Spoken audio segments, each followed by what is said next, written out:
Celtic won. It's incredible. It's unbelievable. Look at the celebrations there. What a turnaround here this afternoon. Welcome to Rangers Radio. What a goal by Deeney, followed that up, and whoop, in it goes. Why not give the show a call on 01413561972.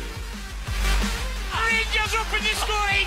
After Tawdry, 12 minutes of the match remaining. What a strike. A stunner from Kenny Miller. Rifles it into the roof of the net. Or send Fox a friend request on Skype at RangersRadio.online. He's gone into the middle, McSwegan's in there too. Will he come for McSwegan? There's his header, and he scores! What a substitution!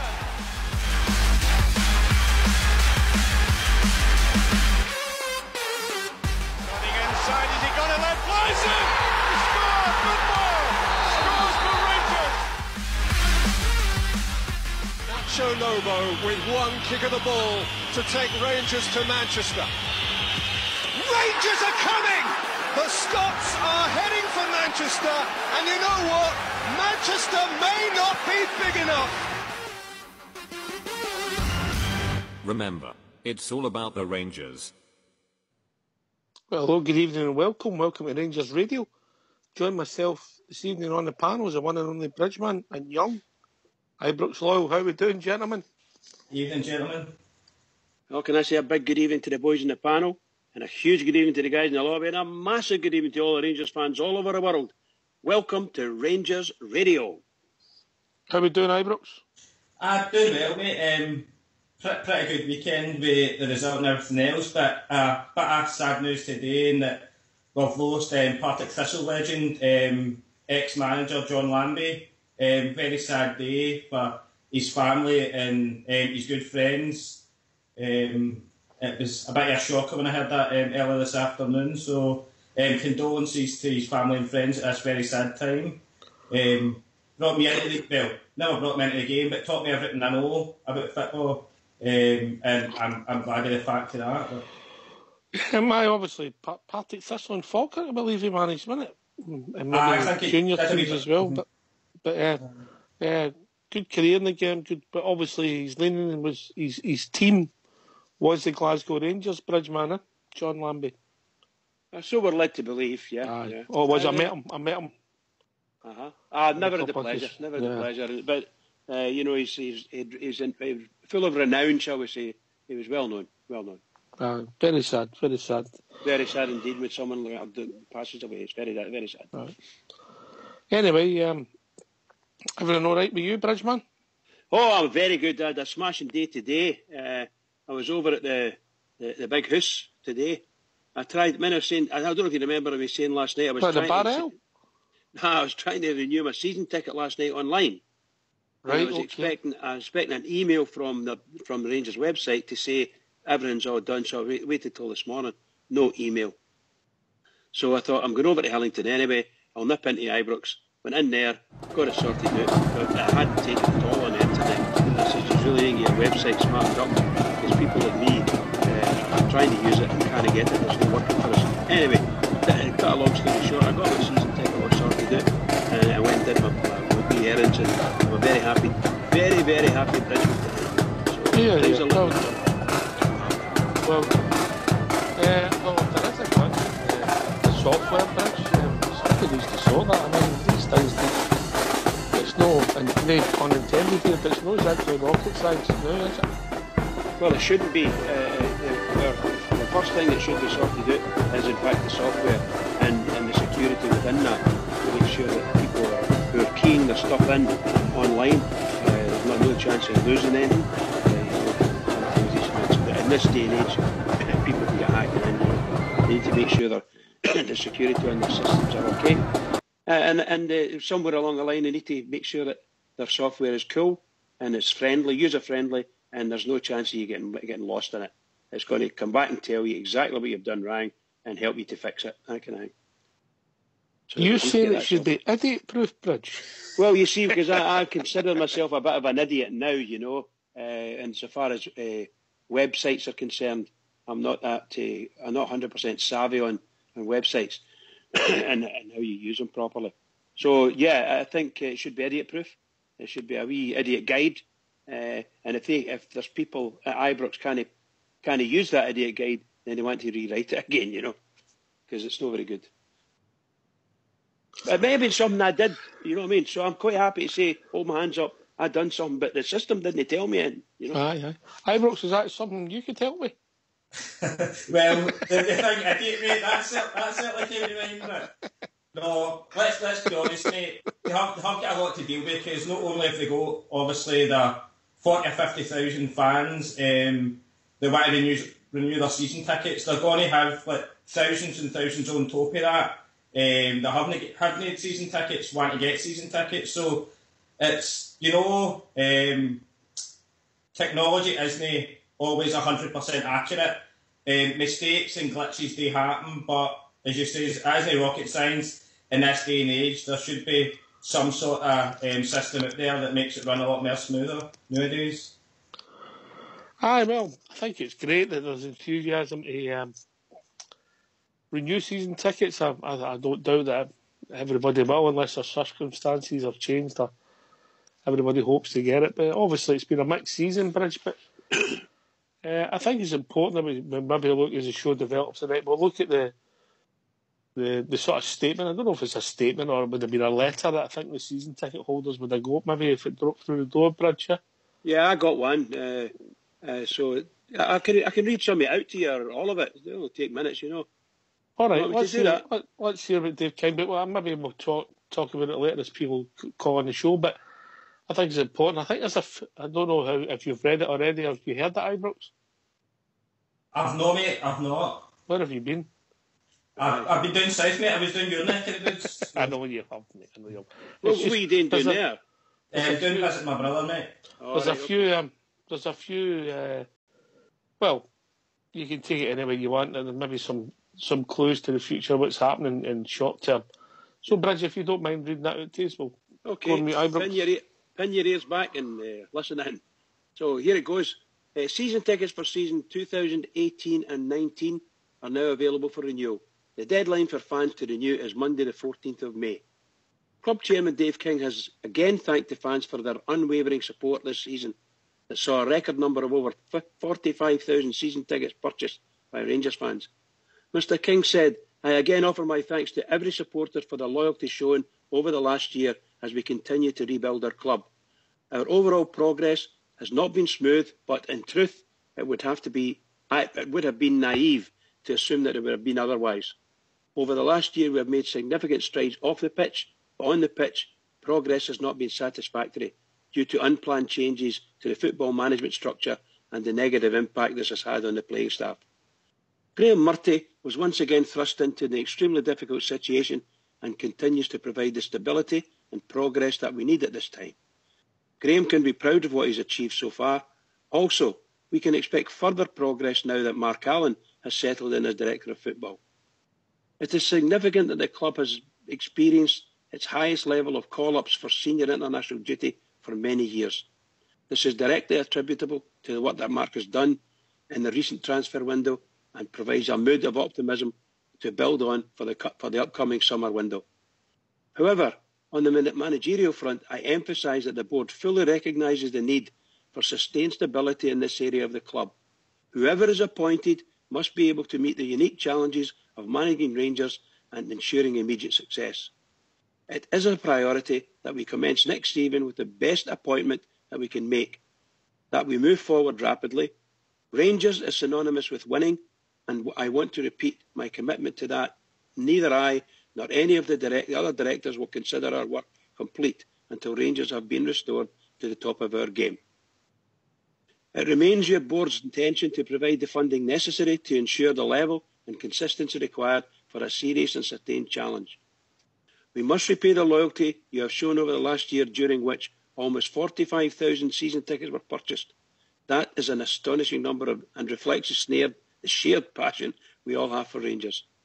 This loyalty is not taken for granted by the board, each of whom remains steadfast in driving the club forward, irrespective of the inevitable setbacks.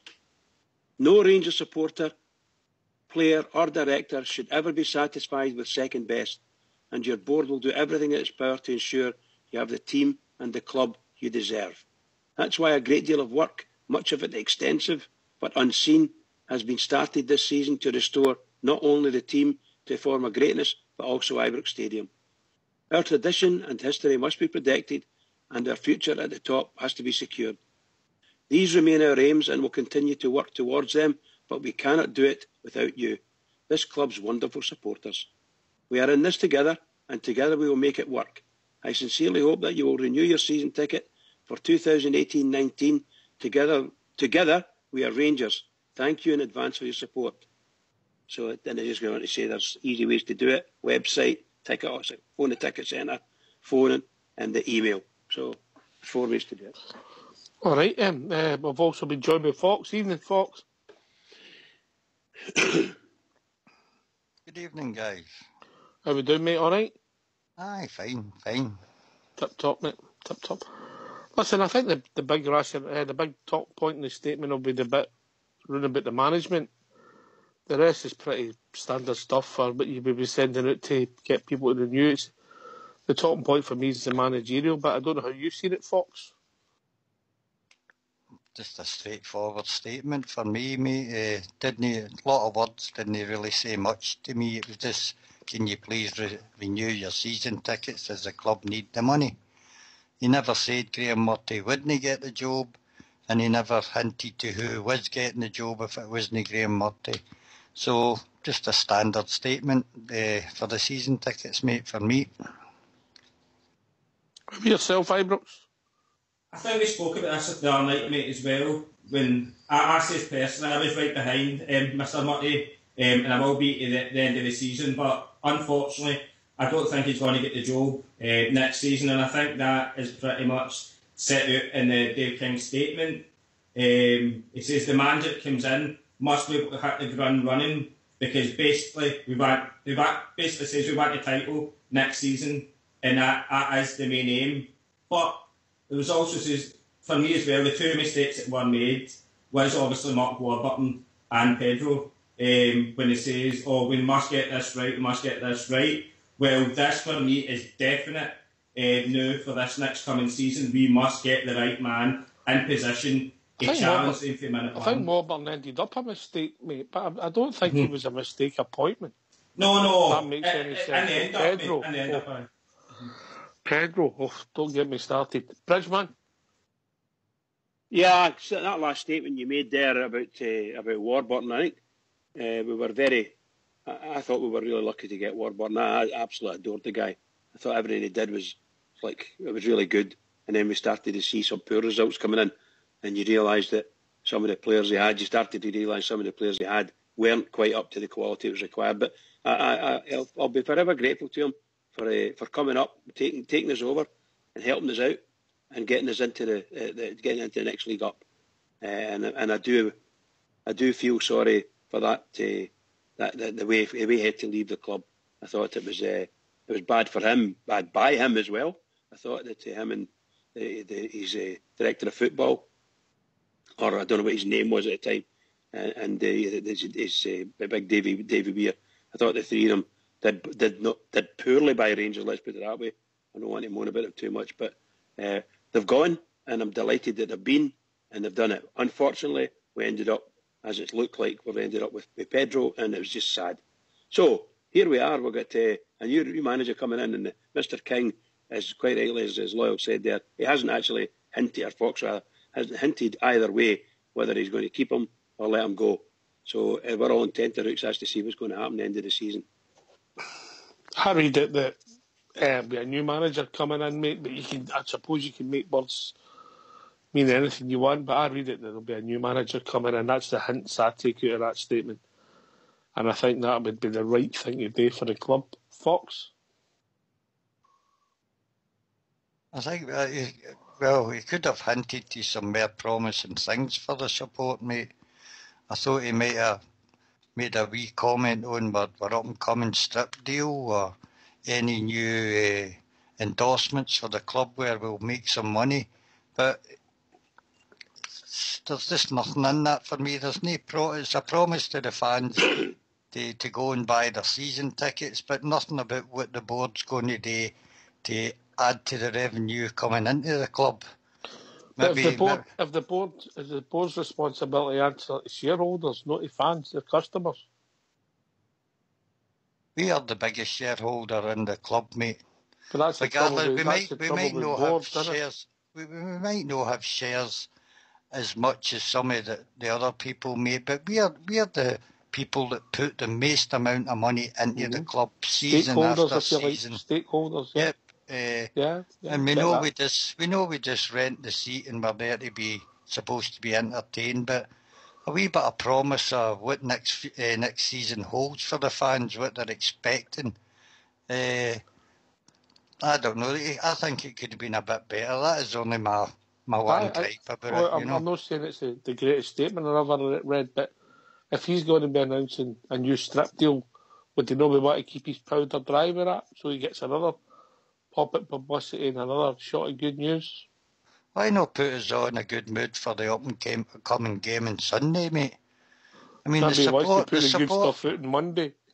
Well, that's what it sounds to me. Maybe the manager will be announced next week, the incoming manager, if we happen to fail on Sunday.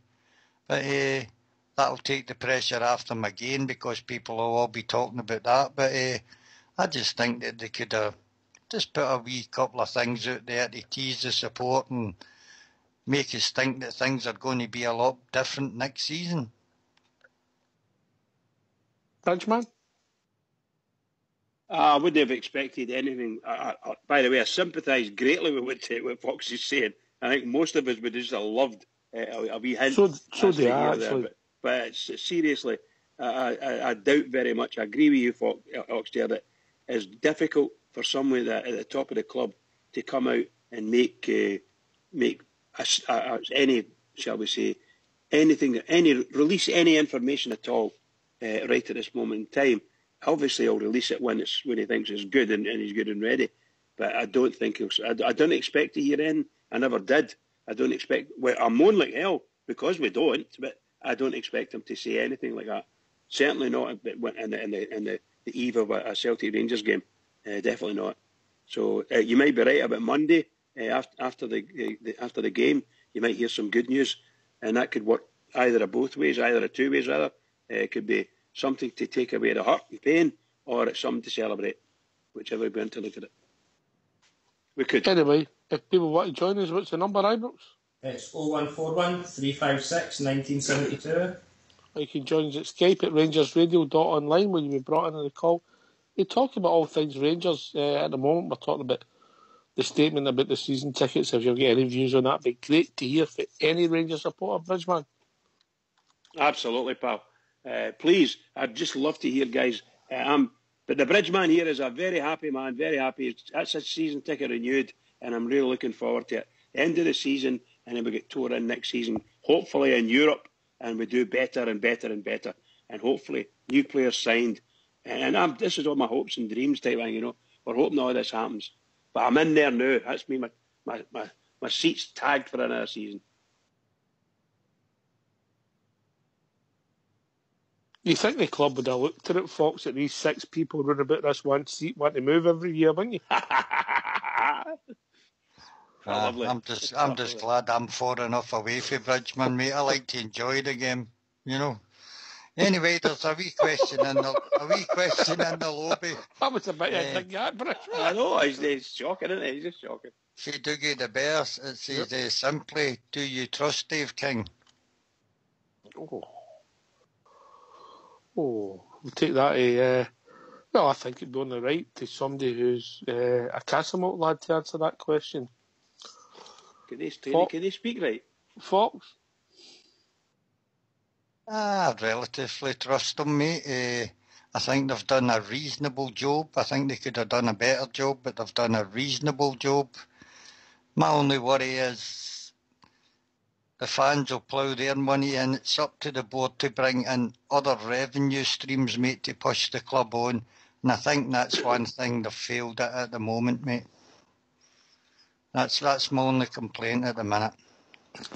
For me, the big mistake was the two managerial situations, and I'll go to Bridge next, then Ibrox. Obviously, the way the whole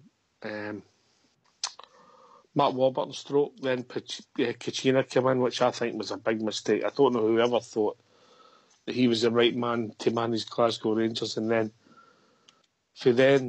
it was a year of mistakes and wasted opportunities by the board. Whether that comes down to Dave King, personally, I don't know, but he's ultimately the front man, top man of the board. Making mistakes is a different thing for no trust in him, mate.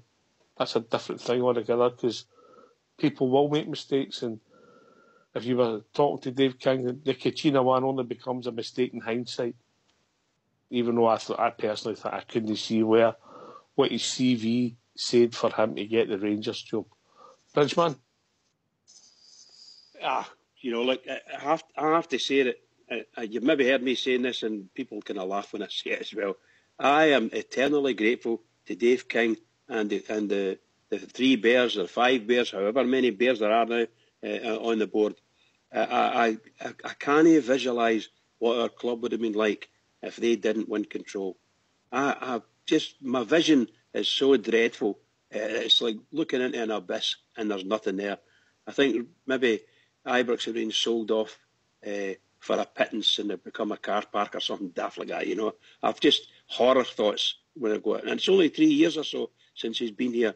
And I'm not saying they've done miracles or anything like that, but in retrospect, it could be miracles, because Rangers needed a lot of money put into it, and they haven't been able to raise the money. Fox is right; they haven't raised it through the normal investment channels, because we haven't been able to do that.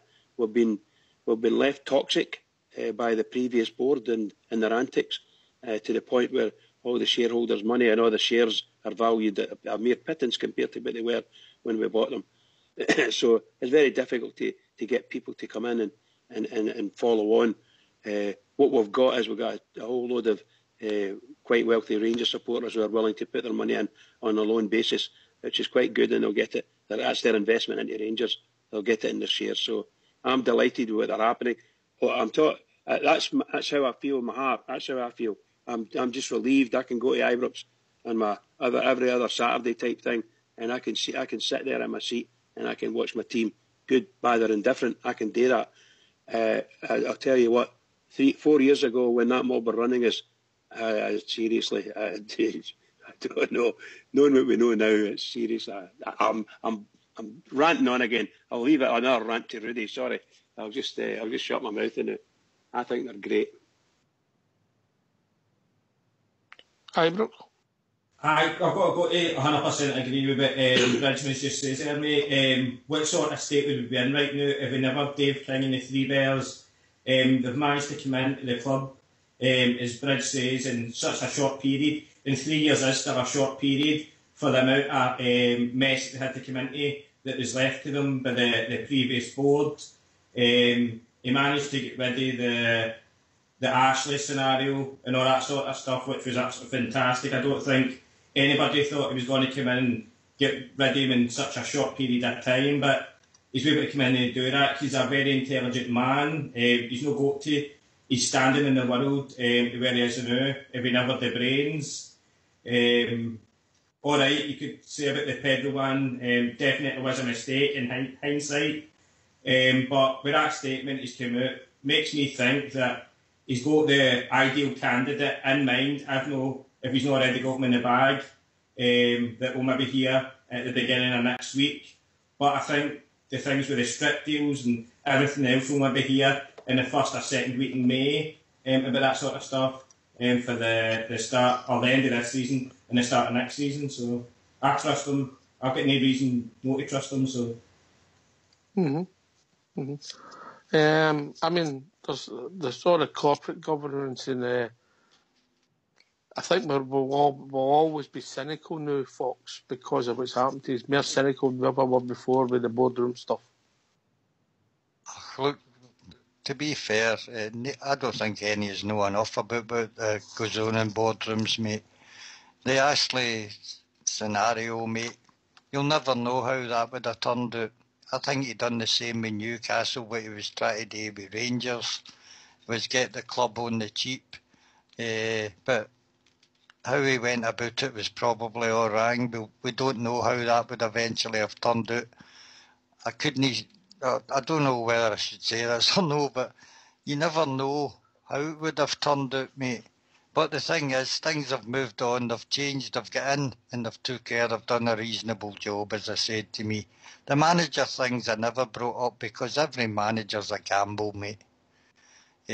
Warburton, there was a wee falling out about Christmas between the board and Warburton, and it all went pear-shaped after that, so we don't know how that would have turned out. Pedro was a gamble, could have been a success, but ended up as a failure. Graham Murty could also have turned into being a good manager, and it's turned out the same way. And the way it'll go in the summer will be the same. It'll be a gamble, mate. The whole thing about getting a manager I know everybody's a gamble. I get where you're coming with, folks, but come on, let's be really honest with it. Kachina, Murty's come in and interim. These things happen sometimes for whatever reason. Hindsight, mistake for me, Murty getting the job, but that's in hindsight. If he'd have won the 2 games at Ibrox a couple of weeks ago, things would have been so different on the show and how we were feeling. But the one that has annoyed me, and I'm a bit of a broken record with Bridges, there's no way Kachina had the pedigree to get the Glasgow Rangers job. No way. Can't, honest to God, there's no way I can disagree with you. And I think most Rangers fans know that. Unfortunately, I could be classified as one of the gullibles to a certain extent. I want everything to be successful. So whenever they come in, you've heard me saying it about players, I don't want them. I don't want Rangers to buy them, blah, blah, blah. But if they're there, I'll support them. And they're there. So there's been some mistakes, and that manager was a mistake. And obviously, in hindsight, a huge mistake. And, possibly somebody, I think it was George Logan, was saying something like £10 million. He's cost us overall, him coming in and his wages and add it all up. So, yeah, I agree with you 100%. I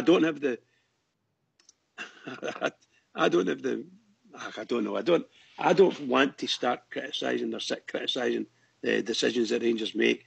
I can criticise now when I look back, and yes, it was. I agree with you 100%. It was a big mistake. That's a difference with somebody making a mistake, Bridge. In my opinion, it was a mistake. There's no trust in somebody. People make mistakes all the time, mate. Absolutely, pal. Absolutely. And it's only hindsight that sometimes makes it. But I can't understand that. I said to Fox, the first home league game we had at Ibrox, I told Fox, and Fox could bear me with this. I said, he'll be gone before Christmas. I said, there's no way. That's a circus watching that guy. Yeah, and we were laughing about it that day. It was a big game. I think we drew 1 each with Motherwell. Roy Moult scored for them. And I didn't want to be right. You want to be wrong, and then it just get worse and worse and worse. But that, for me, was a mistake. But that's a difference with trust. Anyway, talking about people with trust who's made the odd mistake, we've been joined by the Global Ambassador. Evening, Big Al. Evening, gentlemen. How are we? Evening, Mr. Ambassador. Yourself, how are you? Oh, I'm good today. I've got a very exciting day ahead of me. So. All right. Are you going to? I'll keep it. And I might inform you tomorrow. All right, tomorrow. Aye. Okay. Travelling down to Sydney today. I've got something exciting to do. All right. Anyway. Something exciting. That's good. That's good. No. I'm happy. On you go, Al. What's on your mind, mate? I'd just like to say, I don't know if you mentioned it, but I heard John Lambie passed away. I met the guy a couple of times, so I'd just like to give his family my condolences. He's a good football man, wasn't he? And he loved the doos. He also had a soft spot for the jersey. Aye. He's a blue nose, aye. But I met him through the doos, Right, okay. Anyway, God bless you, John Lambie. I don't think that... I see Mr McCoy's in the paper this morning as well, mentioning that the job could still be given to Graham Murty. I think you can read that statement two ways. Different ways, aye. I heard you saying that day. It's the way you interpret it, like, it's like the Bible or the Quran.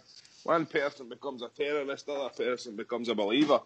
You can read it both ways. I think you can read it as Murty might stay, and I think you can read it as there's a new man. So I think it's a wee bit more of the typical Dave King. It's a wee bit smoke and mirrors. He's not giving us any answers. He's not told us anything that we don't already know. All he's wanting is your money at this stage. So I think that's all you can really read out it. But that's what season ticket renewals are. Yeah. That's hockey. I don't mean that.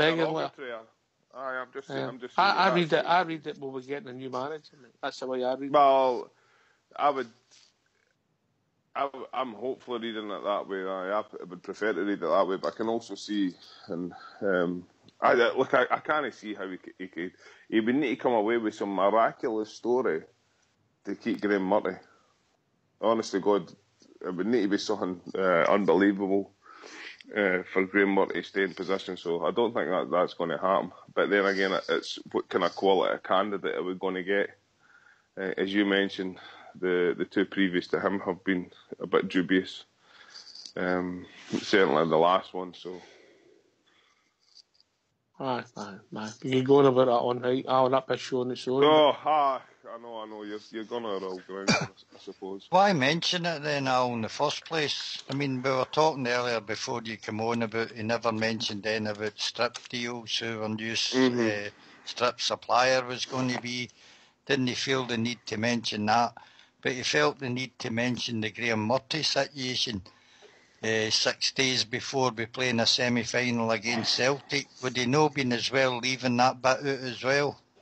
And just kept on with the thanking the fans, but for their dedication. Oh, definitely. That's what I mean. It's that smoke and mirrors thing with Dave King. It's always opaque with him, isn't it? It's never clear. I've read that in the newspapers as well about this coming out with such a statement the week or on the eve of an important game for us, because it's a very important game. It's a game that we have to walk off the park knowing that we've given 100%, we've tried our best, and with a wee bit of luck we walk off the park winners. I don't know if that changes the focus in any way, because I really do think Graham Murty was either told when he was given a job and it's just been a front, or he was told 2 or 3 weeks ago, by the way, you're not getting the job. You've had your shot at it, but the results have been damning, and so you're not getting the job. So I don't think at the end of the day, I don't really think it matters too much. I think somebody has to get their players up for Sunday. In regards to Graham Murty, I don't think it'll... he might want to go out on a high, or he might have an attitude or doesn't care. But it is a bit funny, even just to bring it up. Like, did he need to bring it up? No, I don't think so. He probably wanted to bring it up, but is he trying to? I don't know. Maybe he gets some psychologists on to try and read him, but I'm not sure. I'm not sure. I like that. Well, what was the reason? What was the reason for the only thing I would say that he was maybe wanting to keep Graham Murty, and this is me, a public bit of thanks, and then when they do announce the manager, Graham shoots back into the background and we take it from there. Safety net opts, maybe he's not got the final nod for who he thinks is coming in. But potentially. Mate, I don't think they can afford that. I don't think they can afford it, mate. Personally, I don't think, as much as the support, I've got a bit of respect for Graham Murty, I don't think they want him for the manager. That's the way I see it. Bridge, and you support everything red, white and blue, and are very respectful to anything concerning our club and the personnel, but they respect Graham Murty, but they don't want him as manager. Two different things, eh? Well, I can understand, and I do empathise with him. I feel like that myself sometimes, and I've said it when on the sort of the one-off questions that you throw to the lobby and you ask the panel. I'm as honest as I can be. I've said that I don't think he'll be there next season. I've said it numerous times. But I'm not going to start shouting the ball. I want rid of him because I'm not in that crowd. But I don't think he'll be there. I think the board and the sheer weight of volume, shall we say, of fans' attitude towards him, unless something absolutely miraculous happens between now and the end of the season. We talked about this way back at the start of the year during the 2-week break, and we said, how would Murty be able to get the job at Rangers? And we've said it every other week. We've said a similar thing. He has to win all his games, and unfortunately, he's lost some terrible results. We've lost some terrible games, really and truly. So I think his jacket's been on a shiggly peg, and it'll remain that way until the end of the season. And the only way it could ever save anything, or be anyone remotely like saving his bacon, is to win every game between now and the end of the season. That's what he needs to do. If he wants the job, that's the only way I'll get it. I don't think I'll do that. I don't think no, it doesn't matter. You know, I've got somebody putting one in the forums, but that real interesting reading. But look, I'm not really surprised at the kind of statement that's in the season ticket renewals, and I get where Fox is coming from. You maybe want more detail on that, but I think if they're going to announce a new strip manufacturer and a new strip, or maybe strips even, and we know what one would be popular, but I think they would want to keep their powder dry to get that right, Fox, and have a fanfare with that, you know. Aye, maybe you're right, mate, but it was just that we could maybe a wee G up now, mate. I just don't think the mentioning of the manager was very clever in it, mate. I don't know, did the players respond to that same way as when Walter chucked it when we were going for 10 in a row, mate? That is a problem for me, But I think that's the problem. That's been the problem for the last few weeks, mate. You've seen that you've ended up with an interim manager rather than a manager there. You know, Alan, Big Al, and then we'll go to Ibrox. I think we've mentioned that before. It looks like the team's chucked it in certain aspects. I don't think it's a full chuck of everything, but I think they've chucked it in some games, certainly. The results prove that. And just to go back to Bridges' point, I think the only way Graham Murty could stay as manager, if he buys the club, that's the only way he could stay as manager. If he's got 200 million and buys a club, or however much a club's worth, that's the only way he should be manager. He should be away. I would make a change. I would do something before Sunday's game. Even if it was Jonathan Johansson, or it was Peter Lovenkrands, or Kevin Thompson, or something. I'd just try and mix it up for us, but also so they don't, across the city, they don't know what's happening. I'm going to that game. I'll wake up on Sunday morning and Jimmy Nichols screaming to the top of the trees, he's a man, you know what I mean? Because this is a game, it's vitally important we win this game on Sunday. Vitally important. Not for Graham Murty, but for the club and for us as fans. I think I 100% agree. Forgive me for interrupting here, Roxy. 100% agree with you, and there's nobody wants to win this game more than all the hundreds of thousands, if not millions, of Rangers fans. We all want this game to be won. However, based on what we saw the last time we played them at Ibrox, we didn't actually cover ourselves in glory in the last half hour of the game. So if we carry on like that and play like that, then we're going to be in real trouble.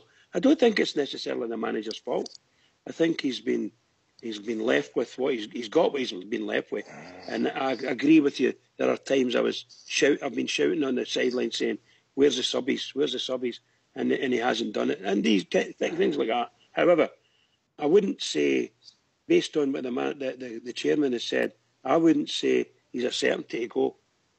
I would not say that at all. I know for a fact that if he wins every game between now and the end of the season, that'll be 2 games against Celtic he's won.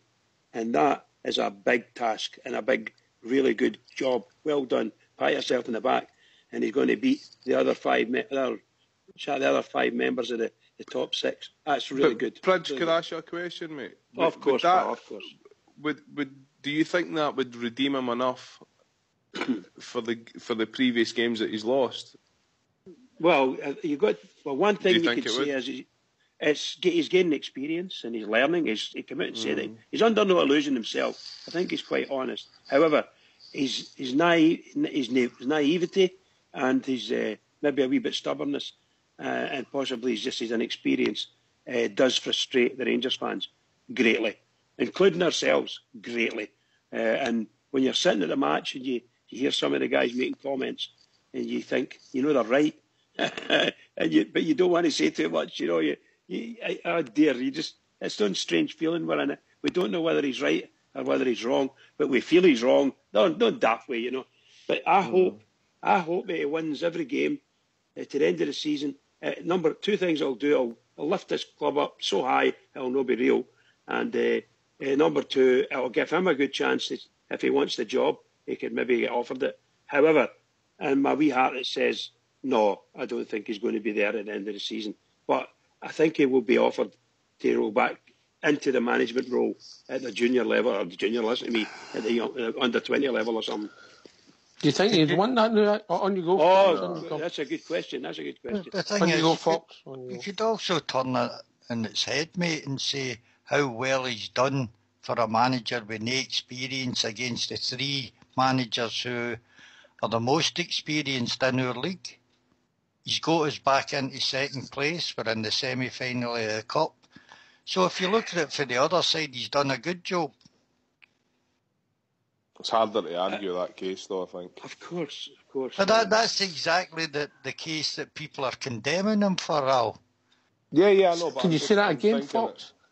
I just missed what your point was. Sorry, I just happened to miss My point is, he's really done a fantastic job for a guy with no managerial experience.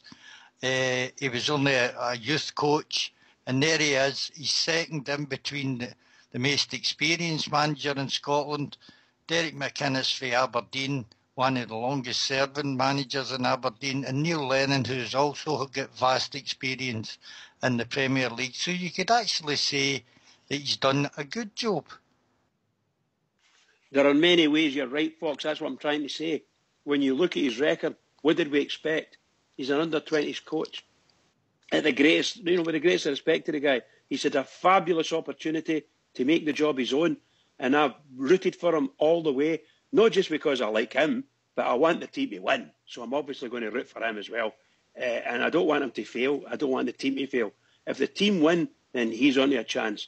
But if they don't win, he's going to be in the same sticky wicket he's in at the moment. Cause the question that must be asked, mate, since he's took control away back, was it October, has he improved the team? That's the question you ask, and the answer's going to be yes. It's better. We're in better nick than we were under Pedro. Yes, I 100% agree with you, but I think a lot of that's to do with the sort of, shall we say, the fortnight winter shutdown there and the window, the transfer window. We did well getting some players in, but some of the players he hasn't played.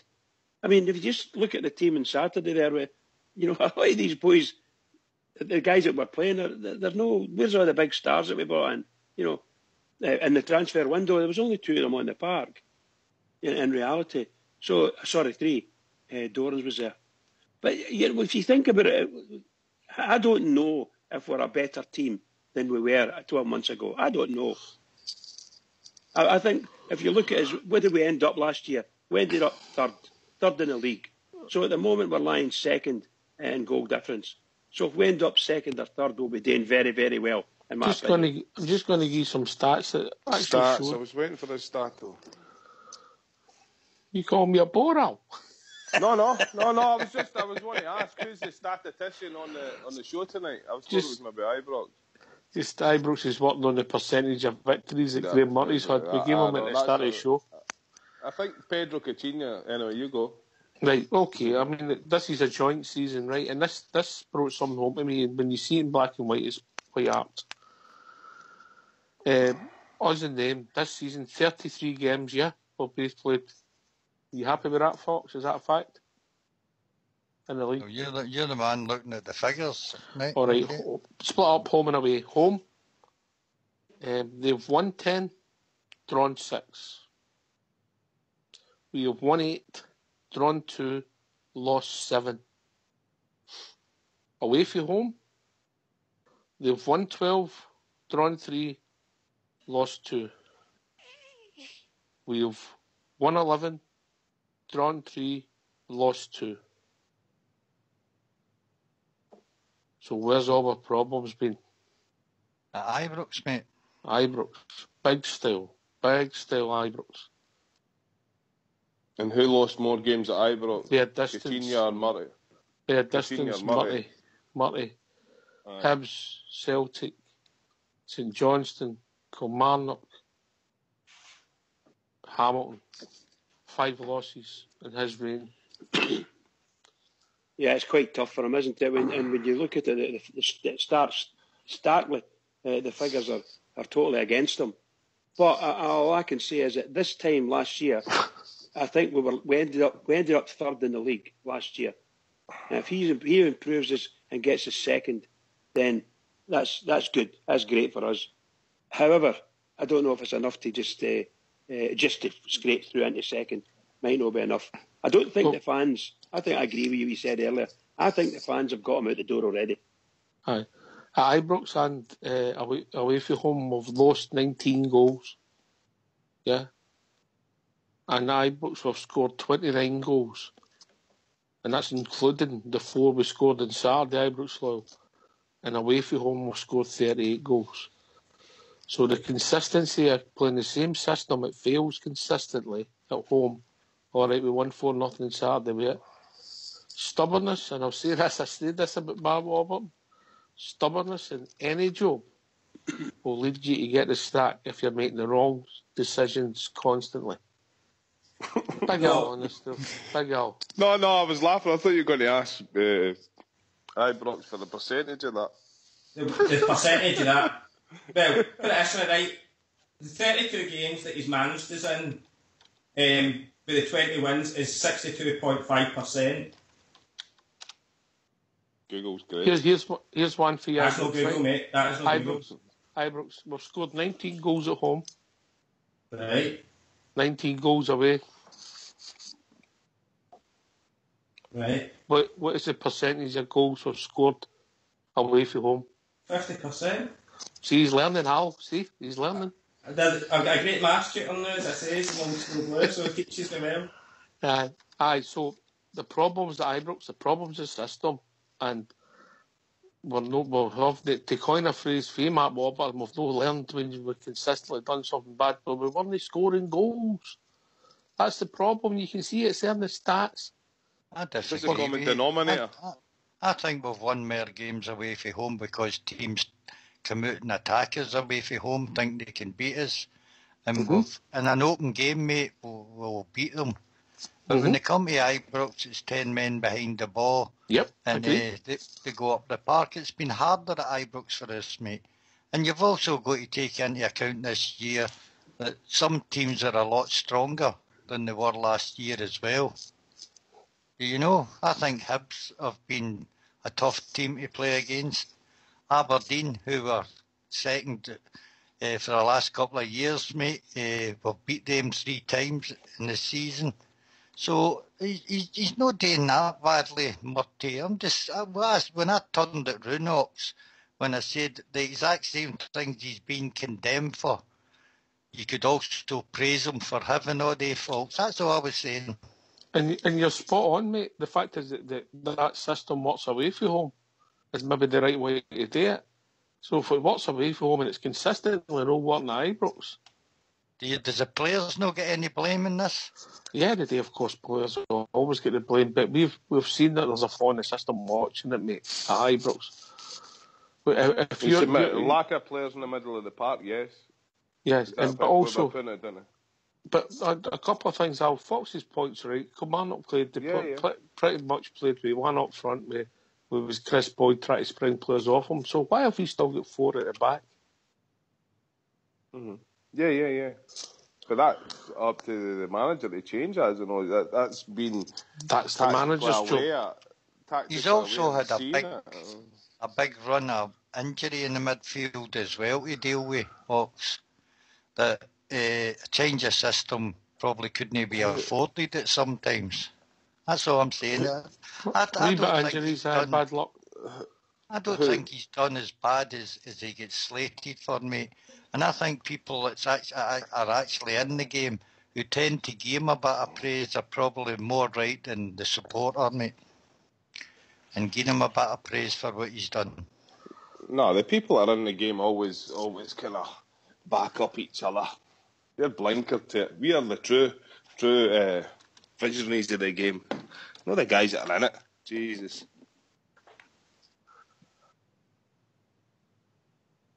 Can I just say something as well? What we're going to watch, it doesn't turn into everything turns into about Graham Marty, and that's the problem. Well, maybe that could work two ways for us, because obviously if he's getting all the flack for the build-up of the weekend, it takes the pressure off the players. But we're going to watch everything doesn't become about Graham Marty, because we'll move on, and the decision that they make is a big one, and I just can't see it being Graham Marty. On you go, Ibrox. No, obviously, as I says, I was well in for Marty getting a job, mate, but unfortunately results haven't went the way that we've wanted.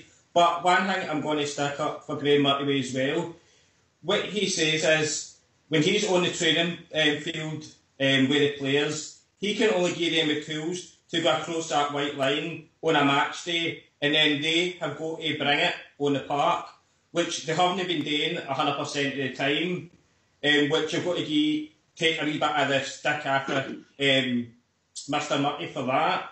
I think that's only fair. He can give them the tools, but he can't do much more. Playing-wise on the park, he might be able to change things when it comes to making his substitutions at a lot better times in a lot more accurate manner, which unfortunately hasn't done.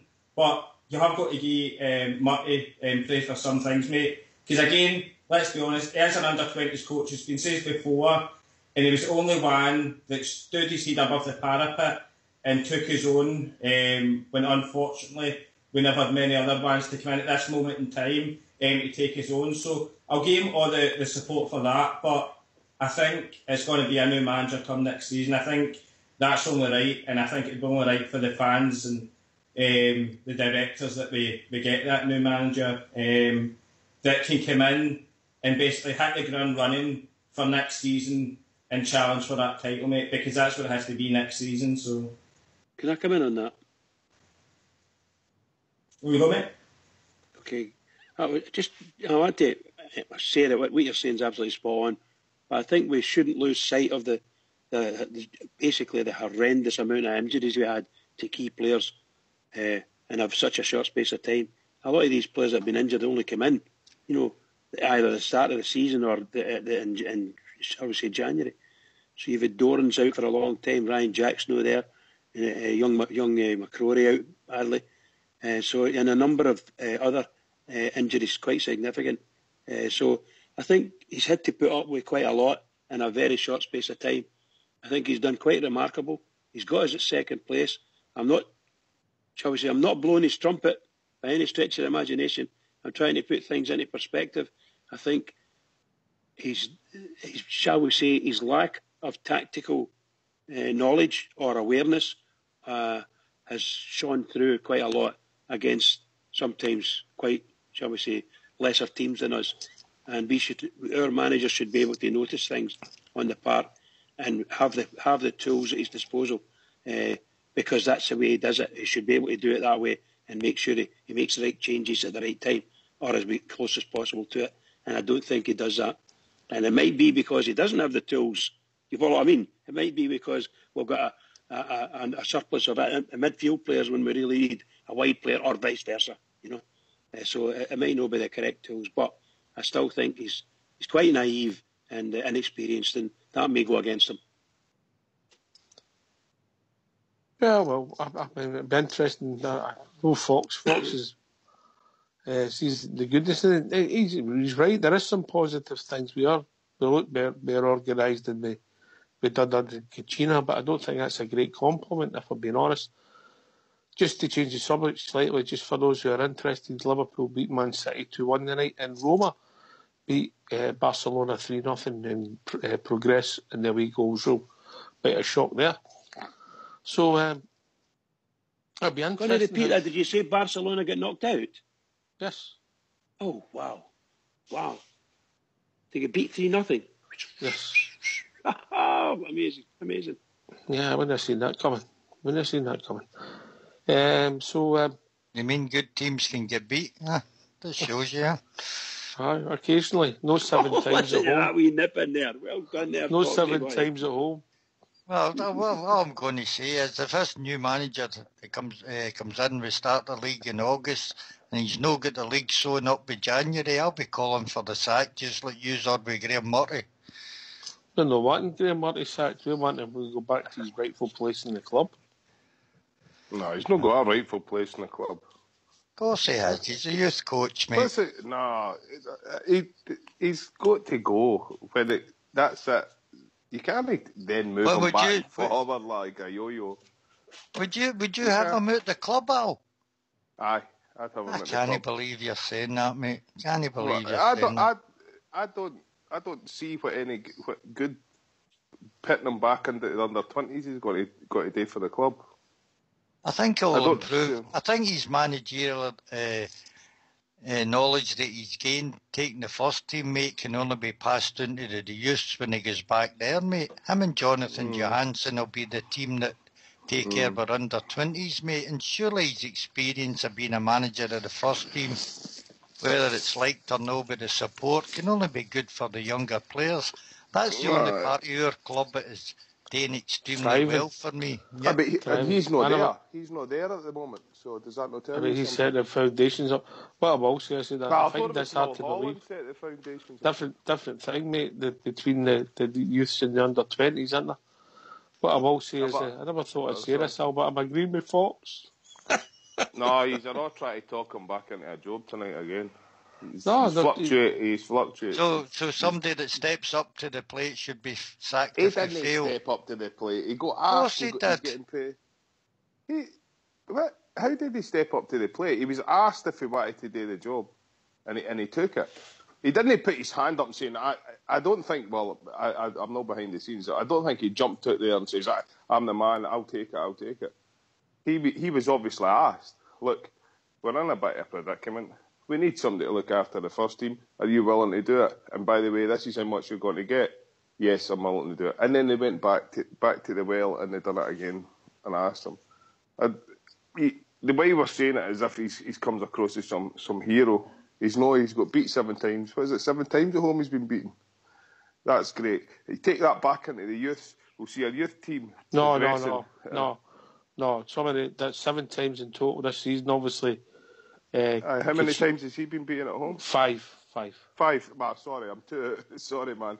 He could take that form back into the youth team. We'll see a youth team winning away from home, but every time they play at home at Auchenhowie or Murray Park or whatever is the training complex, they get beat. He will have to cut our ties.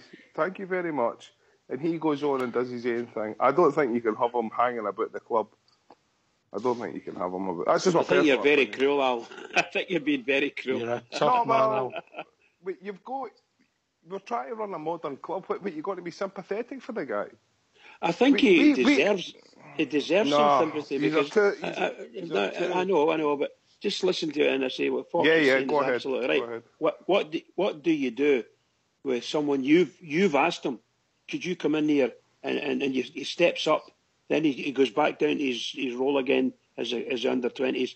Then you have they hit trouble, so you ask the guy again.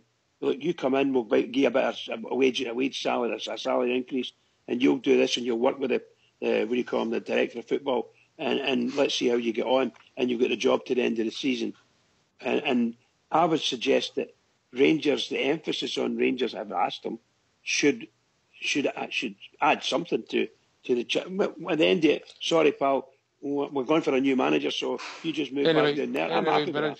Anyway, hold that thought. You hold your thought, Al, and we'll come back after. The only way we know, we'll have a scientific poll in the lobby. So if you don't mind going on mute, Fox will give us a tune.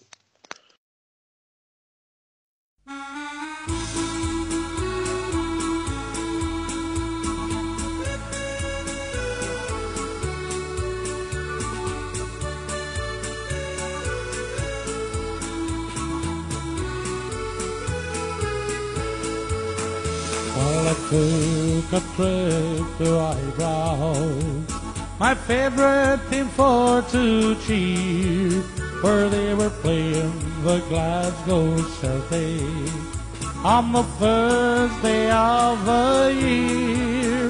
Now the ground was filled to capacity as the teams come out to play.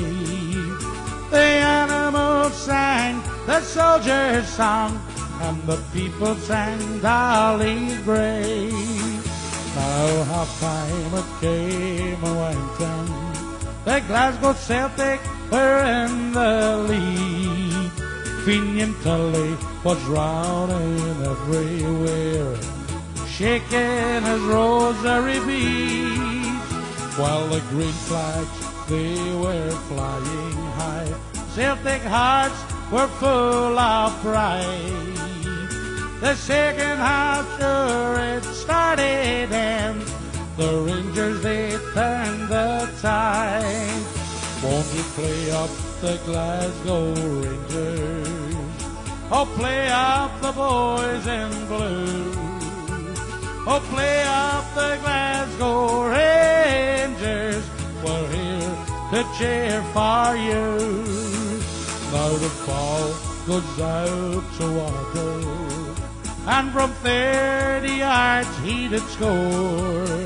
Sure you couldn't hear your ears at Ibrox Park, for the sash my father wore. Oh, play up the Glasgow Rangers.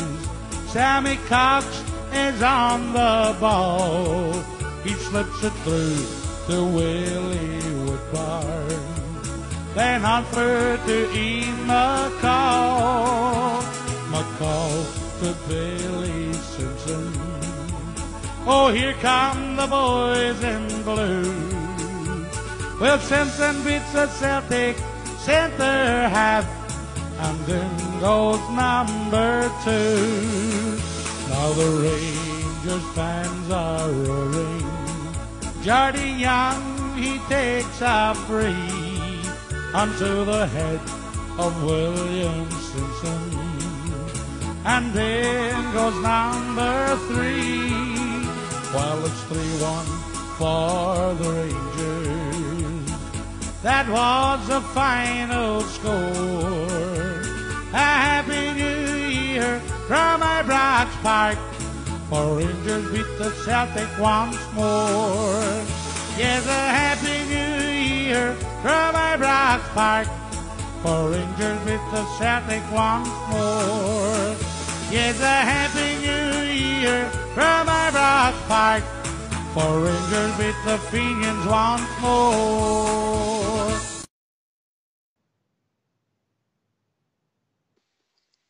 Yeehaw, you like that one, Bridge? Absolutely brilliant, pal. You know, every time I hear that, it takes me back to my childhood. And I actually remember some of the names he's mentioned there. I remember seeing Charlie Tully. Oh, my goodness gracious. Never mind. Forget it. I'm meandering back. Forget it. Oh, does that mean you used to go and watch the Celtic, Bridge? I used to go and see Clyde. And those days, I went to Sheffield virtually every week. And you would see the reserves. You know, we'll talk about these. It wasn't the first team, it would be the reserves as well. And sometimes you get these guys coming back in from injury or whatever, you know, and they're playing. So I remember seeing people like that, Bertie Peacock. Never mind. Only a wee kid, I'm only 4 or 5, 6 or something like that, you know. What about Waddle and all the other ones? Their team? No, I'm saying that remember where I lived in the middle of Brigton. So I used to go to Sheffield, and I just remember seeing them. One of the reasons I remember it is because one of the families that lived in the same street as us, I was pal with a boy called Alex Richardson, and him and I used to go to Sheffield. His brother played for Celtic. His oldest brother played for Celtic. So that's why the Celtic thing, you know. I just thought you were a fan, that was all. I mean, remember the time I'm Could you say, Fox? Could we have another poll on the show tonight? Why are you trying to trip me up? I've got 2 right. Are you trying to get me to get one round? I was on 100% roll there when you see this game downhill for here. What's that? What was the man going on a bus at Brighton Cross, mate, in a 65, I think the bus was, way back then. We were tram cars for you right enough, wasn't it? Well, the tram cars were on. That was it. Bridgeman likes Murty that much. How's that? Because he was a Celtic fan. Not at all. I don't think anything like that at all. I was only a wee man, and I used to go and see the great Tommy Ring, Archie Robertson, Harry Haddock. But they're magicians. No, they were all magicians. They were all magicians. They were all magicians for the Clyde, pal. They were all magicians for the Clyde. I used to talk to his wife had plenty of fish. Yeah, plenty of fish, pal. Oh, God. Harry Haddock. Tommy Ring, famous Tommy Ring. Anyway, we'll go back to Rangers Radio. No, you've reminisced. Yes, please. Sorry, pal, sorry. My mind's away. My mind goes. So, I think it's 4-1 on here, but we'll start with what the poll is. And the question we're asking the lobby is, if Mr. Murty isn't the manager after the end of the season, do we retain his services as the under-20s coach? Is that fair, Big Al? You can ask it, but it's not fair. Yes or no? That's a simple, straight answer. Yes or no? Yeah, innit? Can't be more straight than that.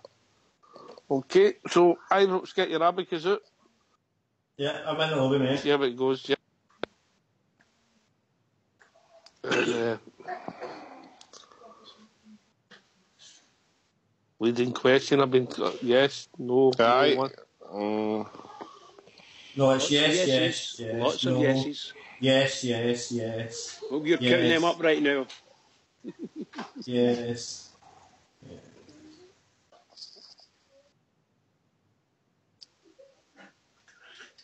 So far, only 2 people to ban up, LDS and Rab Bell. LDS is still doing his 11 plus, I think.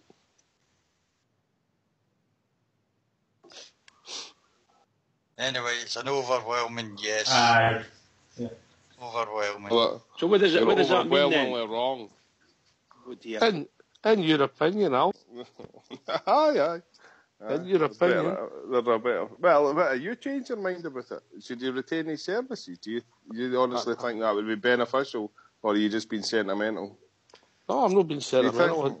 I think it'd be short term. I think he'll ultimately leave the club if he doesn't. Well, what's the point then? What's the point? The job. What's the point? What's the point in keeping him there? Just to be nice to the guy, because we're nice guys. We're a nice club. That's what we're trying to get away. He's basically also under contract as well. So what happens if our new manager fails after a couple of months, mate? We've got. Are you going to get Murray back in? Aye, why not? No. Personally, I just find that we can't be too nice here. You've done a job for us. You've been paid handsomely for it. You've gained a bit of experience. We've highlighted your profile, so there's all the pros for him. I'm sure he could go away and find himself another club. I mean, he goes away with our best wishes, and he goes away with us shaking his hand. But certainly, I don't think he should be hanging about the club. That's my personal opinion on it. I don't think we should be too sentimental about it. I think we've got to let him go, and that there's nothing wrong with that. I don't think there's anything wrong with that whatsoever. And we've got to move forward. We've got to move forward as a club. We've got the director of football in place. He has to move forward. I just don't think it's healthy having a person like that still hanging about the club, who's been in the hot seat twice. Yeah. But hold on. It's just one thing. I don't think it's beneficial for anybody else to go and ask him questions, because I don't think he's got a good enough record. It's not as if it's like maybe an Alex Ferguson hanging about a club, or a Walter Smith hanging about a club who were successful. You could go and ask them things. I think he's not got the depth, the character, and he's not got the experience for to bounce questions off of. So I don't think he's useful in that respect either. What about the benefits of knowing how far he's going to push the youth players to make the grade into the first team? Because he'd be guessing when he was coaching the youth team before just how much a leap these players need to make to get into the first team. Now he knows, mate. Don't get rid of experience for me. I don't think that's a good idea. And as Dino Rod says in the MixLR lobby, what's the price of loyalty, mate? Do you want me to answer that? I don't think we can afford to be loyal. I think sometimes that's where people have their head in the sand. In regards to, and I'll use a word, they're too sentimental about it. We have to be a dynamic, thriving, moving forward club. No hanging about in the dark ages. We have to be terror. Like we have to go and try and achieve things and be aggressive in trying to achieve them. That's the way the world goes. If you sit in your hands like we've sat in our hands for the last 6 years, we ain't going nowhere. Can I just ask you a question on that, Al? You know, if you think about it, only one way I'm trying to think about it now is he's got a job with Rangers. Whoops, he's got a job with Rangers, and at the present moment he's been given a temporary role as manager. Right, that's and just taking it that way. So at the end of this run, the chairman's already thanked him, but I don't see. So to all intents and purposes, unless he actually hands in his resignation, I don't think Rangers really should, publicity-wise, you know, because PR will get torn apart if we just sack him. If we just sack him at the end of the season, we'll get torn apart. Because I don't know any fans that, other than yourself that I've heard, have said just sack him or get rid of him like that. I think get it back into the under-20s, he'll do a good job for us or words to that effect, you know. So I think it's a bit of a sticky wicket, that, to be honest. I would think the other thing I know is, I think you should get the go back. He might ultimately leave because the new manager might not want him there, or he might want to leave. Anyway, we've been joined by a couple of Rangers radio legends, one old and one young. True Blue and George Logan. How we doing? True Blue. Hey, True Blue. All right, Oxshare. Evening, True. Let the old fella George go first. All right, mate. I was letting the youth in first. In case you had any homework today, True. Hi, George. How we doing, George? What he does. Yeah, I seen that picture in the lobby, mate. You were polishing that all night. Aye, I know, but did you see me playing my drum today? How we doing, George? All right, aye. Just what you're talking about there. I mean, I don't know if Foxy's actually saying. If Foxy's actually saying that, Ken, there's still a chance of Murty being the Rangers manager. I can't see that in a million years, Fox. If we want to be second and third in the league next year again, then keep Murty.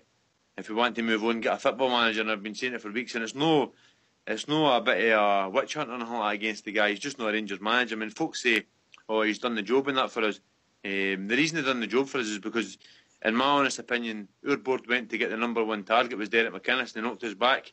And they weren't to get egg in their face again. We were going and getting somebody else that knocked us back. So they said to themselves, let's just keep our cares close to our chest, and we'll go with this guy till the end of the season, because they did get egg in their face with Derek McInnes, because everybody knows he was ready to be the Rangers manager and knocked us back. So it's not as if, in my honest opinion, I don't think he's doing us a favour becoming the Rangers manager.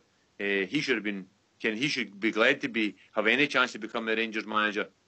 No, let's just say at the time when he did get the chance to become the Rangers manager for 5-6 months, whatever it was going to be, if he had won every game and we had won the league, he'd be the Rangers manager. Simple as that. If he had won most of the games and run them close, and we still went for a different manager, he could go and choose his jobs, or Scotland or Britain or wherever he wanted to go. He would have done something. He's not done that, Ox. He's actually been pretty poor. I mean, the players we brought in December, January time, I think he's done really, really poor and stupid mistakes and things like that, what we can all see. So I just don't see how anybody can ever imagine that guy to be a Rangers manager. I would like to see him getting kept at the club, back to where he should be as under-20s coach, because I think he's done quite well at that.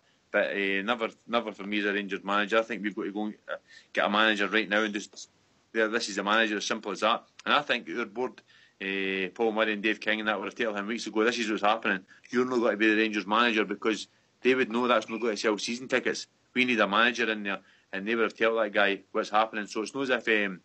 I think he's always known, George. I think he's always known. Somebody made the comment yesterday, so that's him officially been sacked then. Here we were a new weeks ago. Win, lose or draw against Celtic, it doesn't matter. There's got to be another manager coming in. It's your choice whether you want to go back to under-20s or win. That's got to be your job. And I can answer, George, but I never said that he would be the manager next season. I just think it was wrong to lose that guy with the bit of experience that he's got. And I think it would help for under-20s. And I'll bet you the new, George, doesn't matter what manager we get in next season, with the group of players we've got, the new will no win the league. No, Stat will look up a stat for me if that's okay. I've tried to look at it, but I can't. What do you want, mate? What was his record with the under-21s? Oh, it's hard to find that, mate. It's hard to find that, mate. So many of them are league games. Maybe he's not an excuse, eh? He's not want to see the evidence. I'll have a look, see what I can find. True Blue, what's on your mind, mate? I go back to Kenny McDowell, if you all remember, when he was pitched in. He was terrified, didn't want the job, didn't want anything to do with it. I think Graham Murray, apart from anything else, has shown a great bit of courage going in there and taking that on.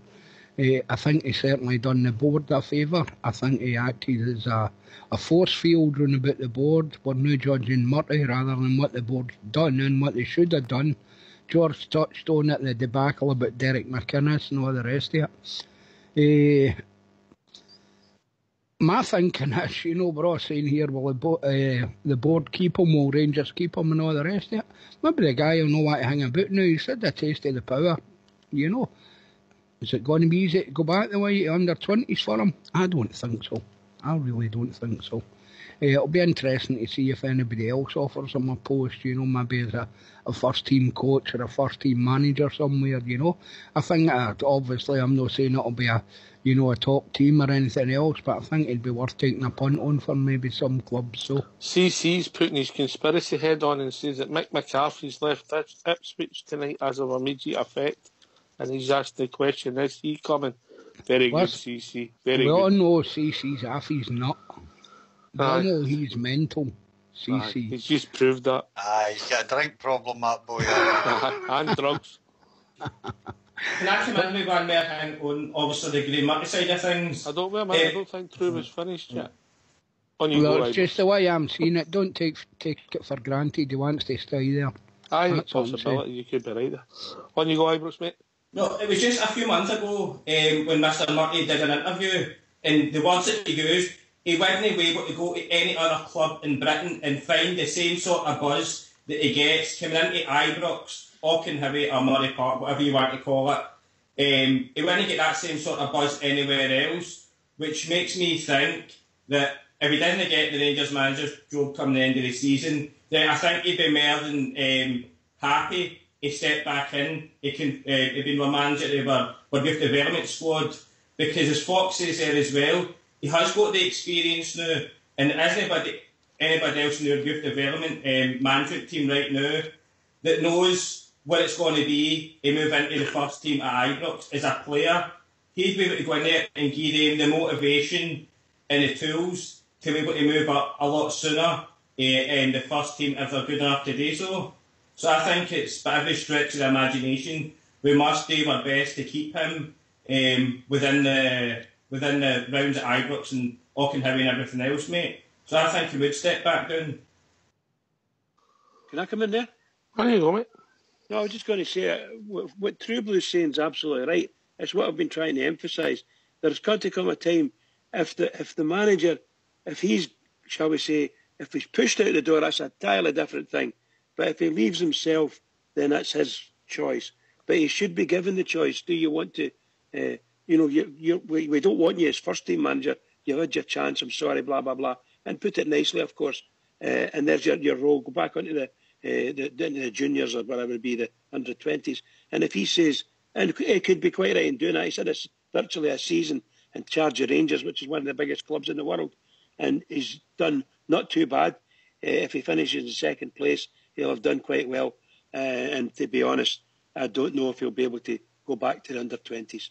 I think he might take a chance elsewhere. But I do agree with all the boys, and everybody's got a wee bit different opinion on it. He sounds like he's a thoroughly nice guy, and he knows what he's doing with the under-20s, a youth coach. So that might be his forte. Could I ask a wee question there, Rox? You carry on, George. See, Fox is saying there. Fox is saying that with the players, no matter what manager comes in, or next year, will not win the league. Does any of you honestly think that, let's say, for example, it was Derek McInnes we went for. If Derek McInnes had came in, do you think we would still be in a shaky nail position, whether we're going to get second or third place in the league, or do you think we would have countered that second and third? Would you think we would have got second in the league? Now, we wouldn't have. I didn't think we would have dropped daft points like we did against the teams we dropped daft points against when he was standing at the sidelines and not doing nothing, and all firm game and you're 3-2 down and you've got a substitution to make and you've got somebody like Kenny Miller sitting on the bench. I think a guy with an older heat like McInnes or just one of these other guys who we're talking about would have won these points off. So that's my point. I'm not saying we're going to go ahead and win the league, but I think you've just got to go for continuous improvement, and I think that's what you've got to strive for. I think the funny thing is, I think Derek McInnes might not have lost 3 games at Ibrox, mate, but his points tally could have been similar. I think the away from home, we might not have been as fluent, but we'll never be able to answer that one, George. You know, it's a hypothetical. We could have lost more games if McInnes came in. The players could have voted against him. You never know what is to you, you know. Interesting, but I think he's out the picture now. I'm really desperate to know what's going to happen. It's really the next twist of the turn after we get this game out of the way on Sunday, Fox, then True Blue. Sorry, what was the question there, mate? I'm really desperate to know what's going to happen because after we get the game out of the way on Sunday, you know, because I think that we need to know, obviously, the league is unwinnable, and obviously our sort of season is based on the cup tie. Well, if we're still talking about Murty, mate, he's got 6 games, isn't he? 6 games still. Maybe 7. He's been, maybe 7. He's been getting the job to the summer. So every one of the games is vital for us to finish second, to win the semi-final, to get into the final, to win the final. So there's a lot of games to be played, mate, that mean a lot to the Rangers support. I don't think the announcement now the manager should come to the end of the season. There's no use doing it if we get beat by Celtic on Sunday. There's nothing to gain by it. Just let Mr. Murty, God, I've tongue-tied there. Let him go to the end of the season and see where he finally finishes up. There's one thing I'd like to say is every one of the players owes Graham Murty, and a win on Sunday would repay him with a lot of faith that he's put into the game, and they're due to give that boy a good send-off if he's not going to be at Ibrox anymore. That's all I can say. Here. True Blue? I think you're dead right. I think our season hinges now in Scottish Cup success and finishing as high as we can in the league in terms of European qualification. Now, we all know we're not going to win a European trophy, but you know, these games bring in extra finance that's maybe not been accounted for in the budget as well. As we know, extra finance gives us the possibility of spending more in the transfer market. I think it's a great pity. I believe, I've said it before and I'll say it again, I think they were there for the taking this season. I really do. And I think if there was stability at Ibrox in the managerial position, we'd have been right up there. And there would have been a genuine title race on. It'll be interesting to see what happens with them next season, you know. But in terms of us, I think it's the Scottish Cup Oxford. I think if we go out on Sunday, God forbid, I think most will kind of say, well, that's the season done with for us, you know. We're looking at European qualification now and getting as high up the table as we can. Fair comment, true. George, and then we'll go to Big Al. I've got to agree with what True says there, Rox. That's where we've got to be in it. Fair comment. Big Al, you getting the ad? Because, I mean, I'm not saying you don't want to call it, but you've got a slightly different view to everybody else. That's fine, mate. That's just the way it is. It's abject failure. The season's failure. I think King in his statement, I've not got it in front of me, but he said that second best isn't good enough for a club like Rangers. But they made a decision 6 months ago or whenever to appoint Graham Murray as the coach, and since then it's been abject failure. To finish second is failure. We're going into a game on Sunday that we don't have any great hopes for. If we win the game, it's just sheer luck, I think, and hopefully we're lucky on the day. If we win the cup, I think it's just sheer luck. There's no way any tactical genius or any tactical nous. It's just sheer luck. I'm sorry, but I don't want him at my club. I didn't even want him appointed as the interim manager. For somebody to work within an organisation to take the hot seat twice, I think it's rather embarrassing. It says a lot about his character. Because basically, if he gets put back down, he's been shat on again by the senior management. Sorry for the turn of phrase, but he has. I think he should bite the bullet and say to himself, for a wee bit of self-esteem, and go somewhere else and either become another under-20s coach, which I think is his level, or try and get a manager's job, and then we'll see it from there. He's never, ever a Rangers manager. And I'm sorry to reiterate, but the Dundee game, a leader is not a leader if he's virtually crying in front of the TV screens at an interview. He's not strong. He's not strong enough. McDowell done the same in the Hibs game, standing at the side of the park about crying. Not a leader. Walter Smith, Alex Ferguson, all these type of strong characters are leaders. They may have been totally different behind the scenes, but we, as a public, never got to see anything like that. I want my manager at my club to be as strong as we can possibly get, to be a leader at the side of the park. And the players know, and the fans know, the media know, and our enemies know that we have a leader, somebody that is controlling us. We don't have that at the moment, and I'm sorry, Mr. Murray. You're not the guy. Anyway, just going to change the subject slightly. And I'm going to go to True Blue with this because he's got a passion for Scottish football administration. Hey. Right. What about you're on supporters' buses, you've got to plan your life, you've got working schedules to look at to go to the football. And we don't even know when the fixtures are a week and Saturday. What a farce, what a mess. Exactly. What an embarrassment. Exactly. I was absolutely dismayed that apparently Doncaster's been brought onto the SPFL board and all. Under what circumstances, I do not know what that man's done to merit that. I really don't. There are shambles and a long line of shambles. It's absolutely embarrassing. See that split? I don't understand it. I would do away with it completely. I think it just makes a mockery. I know some people like it, but no for me. Just no for me. Sorry, it goes against the game for me. They've got Doncaster. Can I take you up on one thing? Aye. I've not discussed with anybody that likes it, mate. Honestly. Aye, well, I've heard people saying, they like the split. I haven't came across anybody that thinks it's a good idea. I just don't get it. I really don't. I tell you how disinterested I am. I don't even know how it works. There you go. But getting back to it, I think they're talking now about the SPFL and the SFA joining up together. And I'm sorry, I don't see any. I think one of them should be done away with completely and completely trimmed down.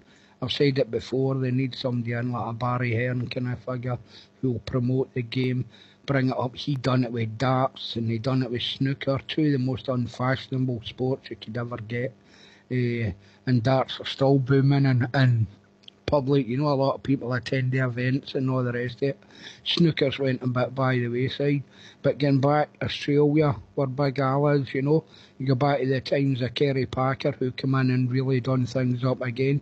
Completely hated by a lot of people, but reinvigorated cricket over there as well. It's somebody like that we need. They can't even get draws right. They can't get fixtures right. It's absolutely shocking. With a 2-week winter break there and then snow for a bit. It's nuts. I just don't see how. There's too many of them on the board.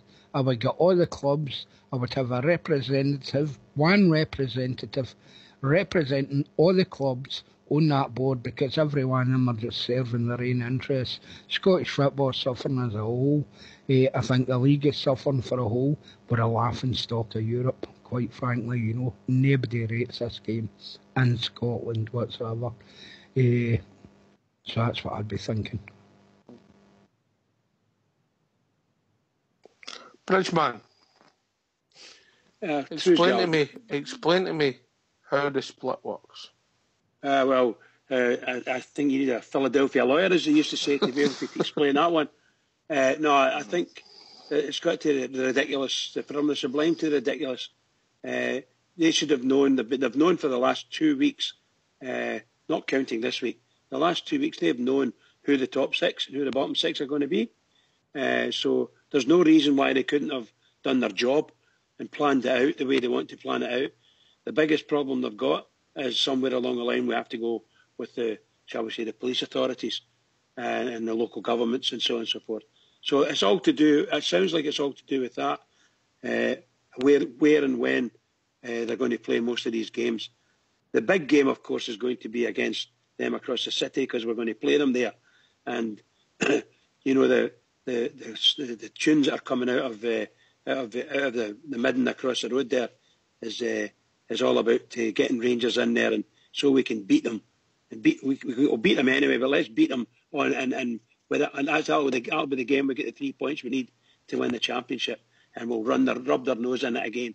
Blah blah blah blah blah. That's the way they're thinking. Full of confidence, full of beans, and I think what they're trying to do is they're trying to use us in order to cleanse themselves from the last shambles of a game their supporters created. The last time when Hugh Dallas got coined in the face, and about 5 supporters ran onto the pitch, and the guy jumped out from top deck down to the second bottom deck or something like that. There was mayhem and madness. That's when Rangers won the title at Parkhead, and they want to try and get over that and tar Rangers for causing trouble. Because if they think there's going to be trouble there, they want to blame Rangers fans. That's all they want to do, just blame the Rangers fans, and that'll cleanse their name. But to me, they're toxic. I don't think the authorities should listen to them.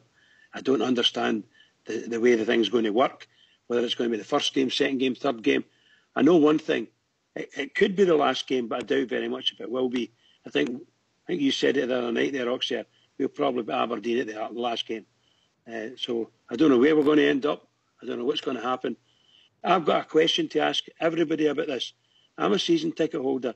I expect to see 19 games at Ibrox. Yeah, that's what I pay for. 19 games at Ibrox.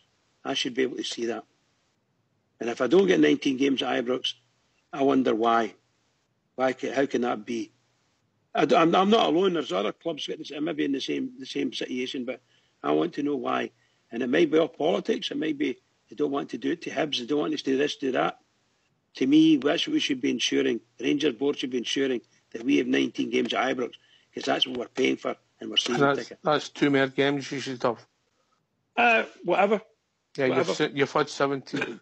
No, I'm fine. I'm happy. If it's that, then we have 2 games at Ibrox, and I don't care what they do with the rest of them. Fox, did we not predict this back in August when we talked about the split? We said if Kilmarnock get in it, it turns into a right mother's ruin, didn't we? We did, mate, but I'm not that much against the split. I think they done it so that there was some meaningful games at the end of the season. And the way the league's sitting at the present, mate, there'll be sellout games for the last round of games, mate. I think there'll be full houses in Maester again. What worries me is Celtic want Rangers in the first game of the season, the split, mate. If they can win the league, they then can manipulate, mate, who finishes second. That's my worry. If they beat us and win the league, they could then put out reserve teams against Aberdeen and Hibs and lose them, and that'll affect the final placings, mate. That's what worries me. Absolutely, pal. Absolutely. It should be knocked in the head straight away. And that's maybe why it's taking so long, because they may have, from the top, from the FA, which has got Doncaster on it, and all the rest of the stuff, they may be actually trying to impress on the boards of both the SFA and the SPFL that that's a good idea. This is a good idea. And within the press and the media, what they're saying is, they're following the tranny man's version of it, where he's been interviewed a number of times about it. Oh, this is a big game. We should be doing this. We should be, because it's to do with the betterment of Scottish football and Scottish society. That's what he's saying. So, in my opinion, no. Absolutely no way. They shouldn't be pulling that game until let Celtic win their league. Let them do what they're going to do, because there's already one anyway, so they can get their 3 points whenever they get them, but no against us. That's my opinion. For the very reasons that Fox said as well. Hi, Brooks, explain to me how the split works. Right, well... In percentages. In percentages, right? No, this is what it says, and I'm not Googling this, right? And this is because I don't understand it either, right? It says, once every team has played each other 3 times, the league splits into 2 halves for another 5 games. This means that the top 6 teams play each other once, and the bottom 6 teams play each other once. And it's saying here, many people do not like the SPFL split, or the split in our league. We spoke about it on this show last week, and I think this debacle that it's been the last 24 to 48 hours, this says, get rid of the split. Nobody likes it. You can't organise a piss up in a brewery, so let's get rid of the split altogether. And as for what Bridges just says there, about the shame game back in 1999, when their fans caused all the trouble when we won the league title. It shows that there's been no stretch of imagination should this be the first game of the split, just to satisfy their needs to feel better about themselves. I think it's Les Gray, who is the Hamilton mine directors at Hamilton Football Club. He's an ex-chief of the police, and says that we put this in place after the 1999 shame game, that this will never happen again in Scottish football. And I think he's right. And it's the only way to do it, that we do not play them the first game of the split this season. But is that not another thing that's wrong with the fixtures, mate? You can move the fixtures, manipulate the fixtures, as Fox said. If you had a split, and I'll take this to George next, it should be first place plays this one, and that one, and everybody would know who was playing what. No, but we don't. Because the combination as Bridge rightly points out, we're due to play 2 more games at home, but we've played all 8 teams 3 times. So the revenue for the other teams is going to be affected, because they're going to, some of them, and I predict it'll be Kilmarnock, and Hearts will play at Ibrox, but there you go. George, what's your thoughts on it? Can I ask a question on just on that? And what do you think the reason for that would be? Was it purely finance? Purely political, mate. Political and finance, then? No. Well, I mean, if you just think about what we've said, what we've agreed with earlier, forgive me for interrupting. We've said that we're obviously going to play them at their ground. Everybody would agree we would obviously play Aberdeen at their ground. So that's two of the teams. We went to Pittodrie. We went to Pittodrie 3 times before in this season, mate. Yes, I know, and I don't care about going to Pittodrie. I don't really care. All I'm saying is, out of the 5 games we can take, I would suggest we take those 2 out, because those are 2 of the away games.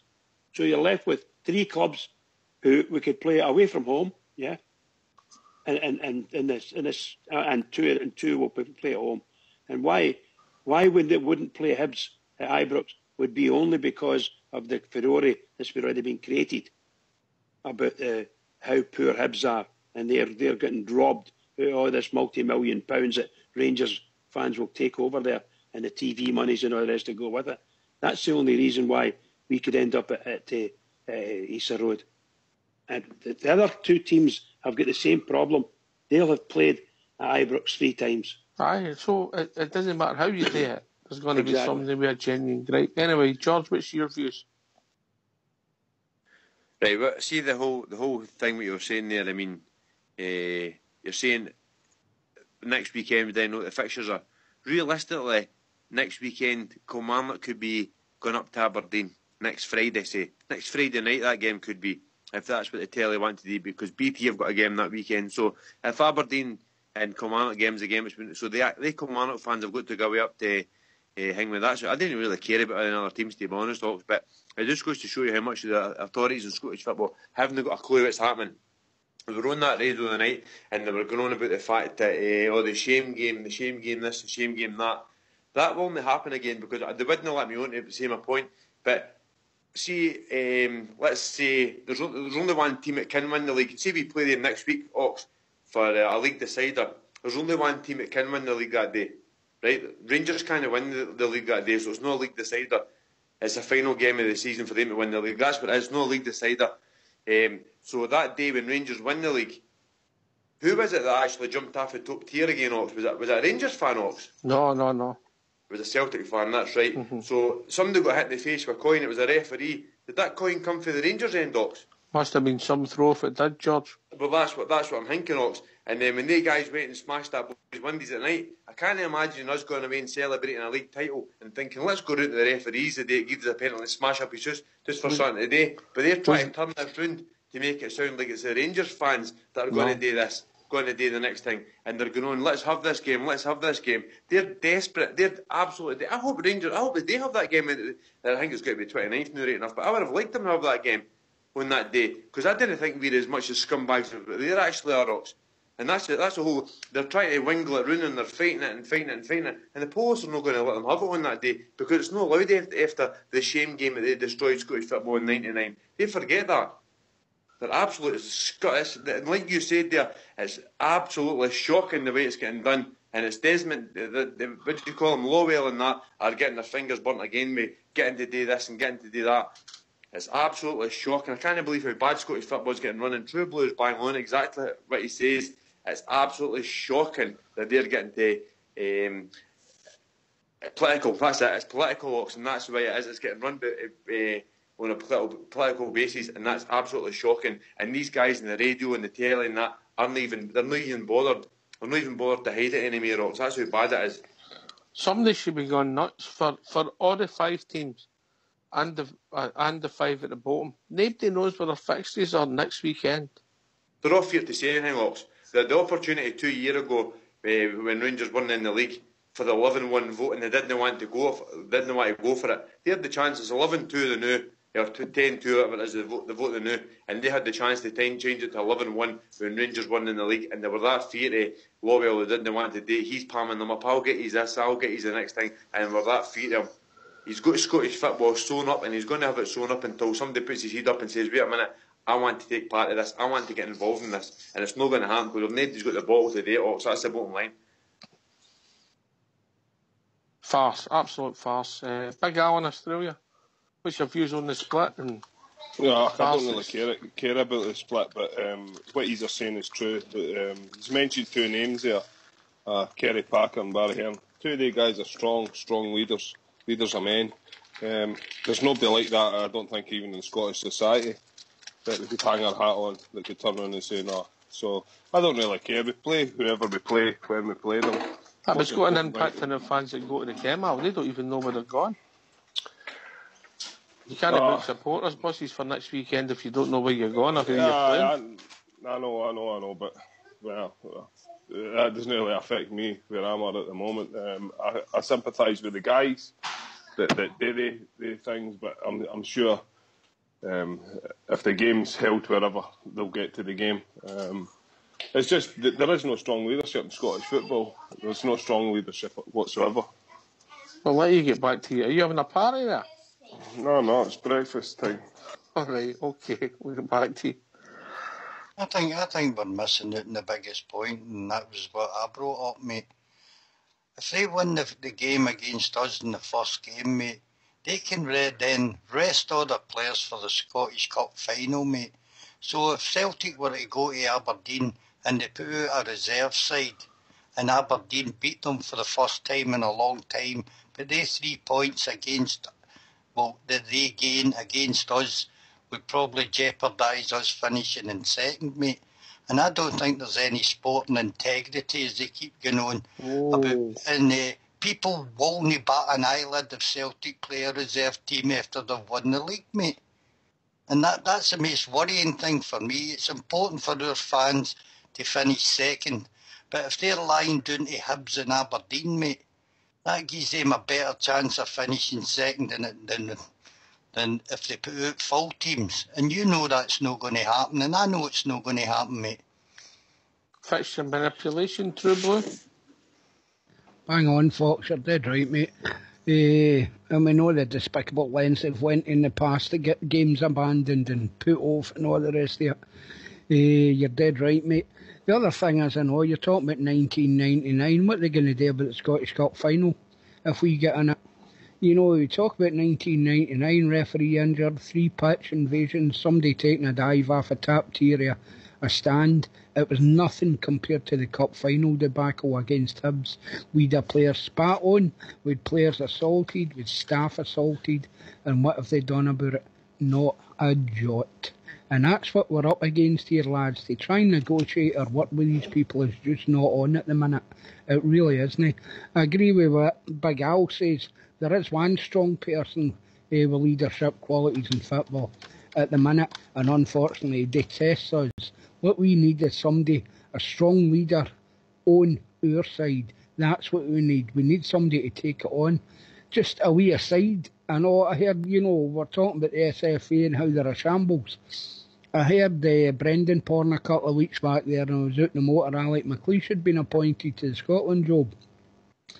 And Sneevens was on about, it's caused a lot of resentment and all the rest of it. The SFA, that, and Stuart Regan getting out the door and everything else. Now, this is one of the foremost journalists in this country. Maybe you should have a wee look at how Stuart Regan got in the door in the first place, because he was chased out of Yorkshire cricket on the pitchforks. That's really what we're up against here, boys.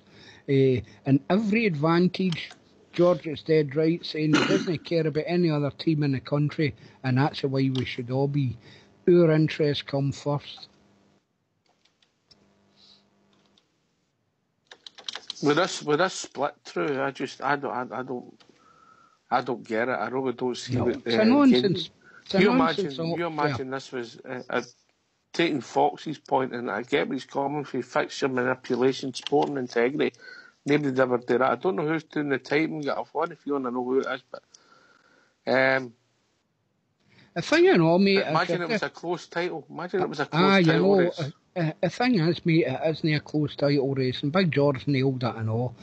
It's not about a league decider. It's about them winning the league against us. That's what it's all about.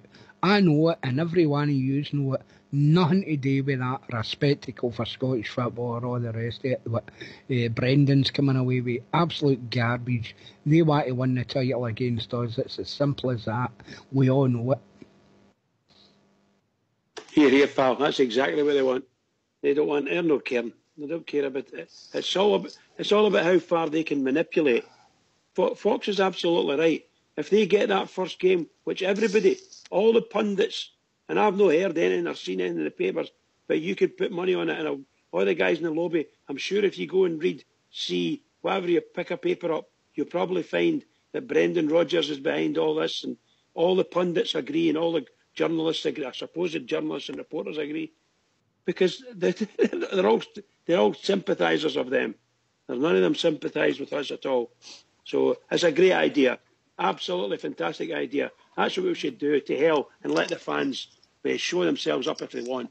Because they're only meaning the Rangers fans, of course. They're not meaning their own fans. Are we not to blame here somewhat ourselves as a club? Because we don't have that... We've made mistakes, Hal. We've made mistakes. I mean, you go back to True's point with the Scottish Cup final a couple of years ago. That's what I was going to raise. That's what I was going to raise. But previous to that, the Motherwell thing, the club never even came out and said anything. The only person who had balls that day was, pardon me, was Big Mosney. Scottish Cup final, said nothing. All this upheaval and this with hanging stuff off the like the piggery hanging, the blow-up dolls, man, half the piggery and all this. Club, nothing. That's why we're missing strong leadership at the club. If you come out and start saying things... Travel Rug makes a brilliant point a couple of months ago.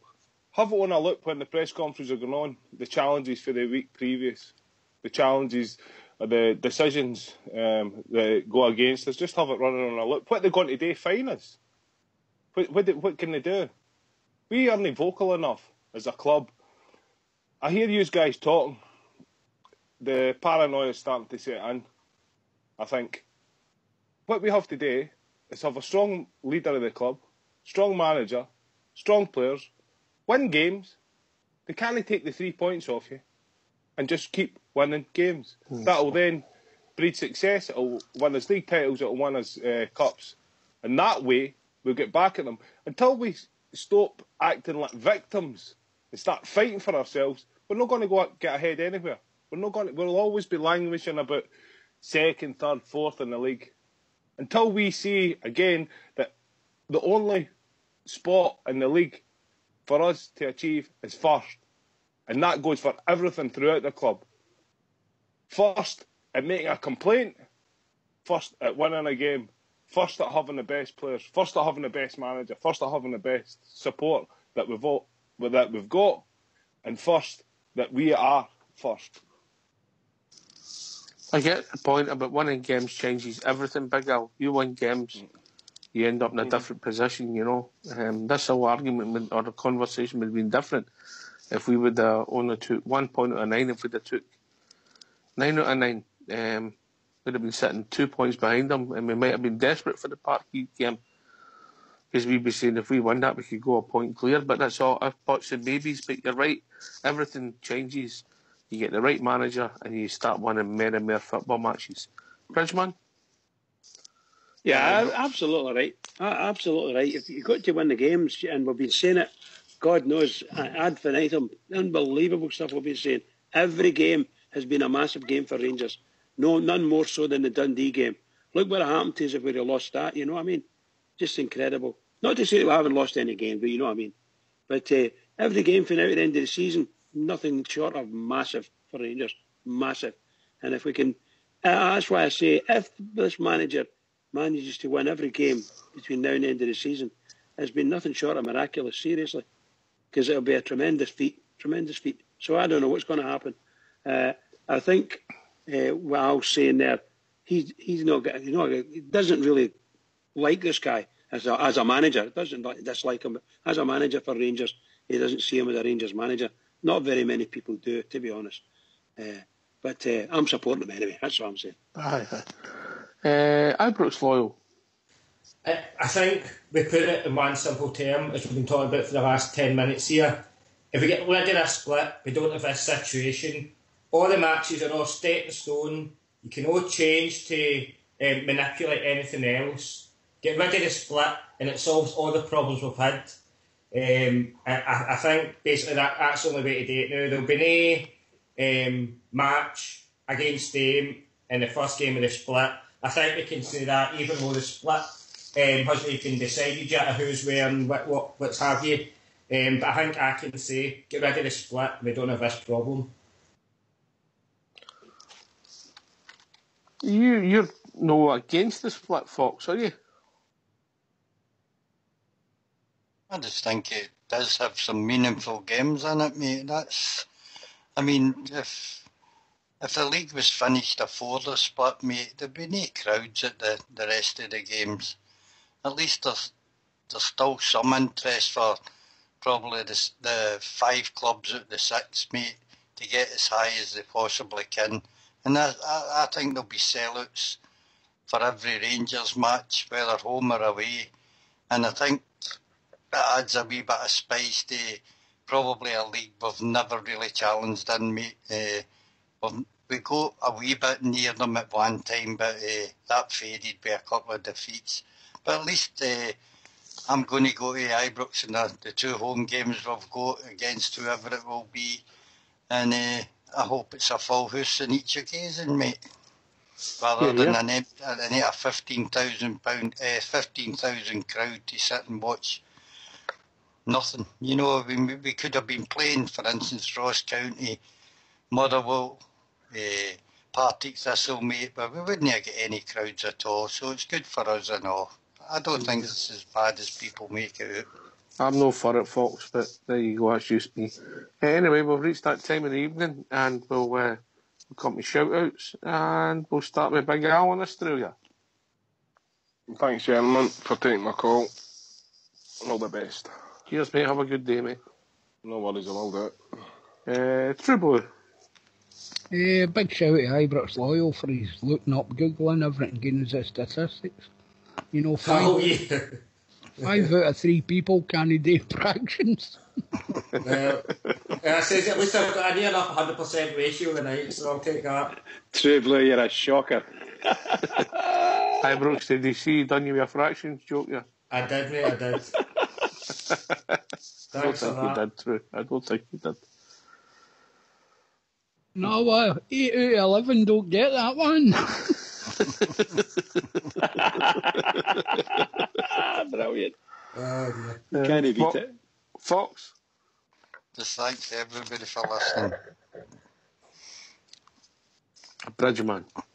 Oh, what can we say? It's been good tonight, really good discussions.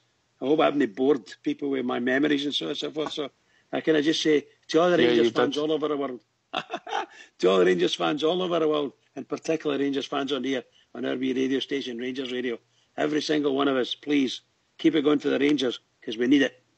Keep it going.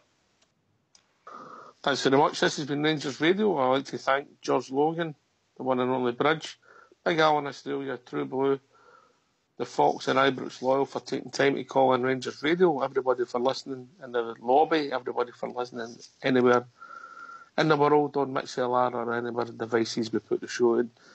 It's an absolute pleasure to be with you in this build-up to the Scottish Cup semi-final on Sunday.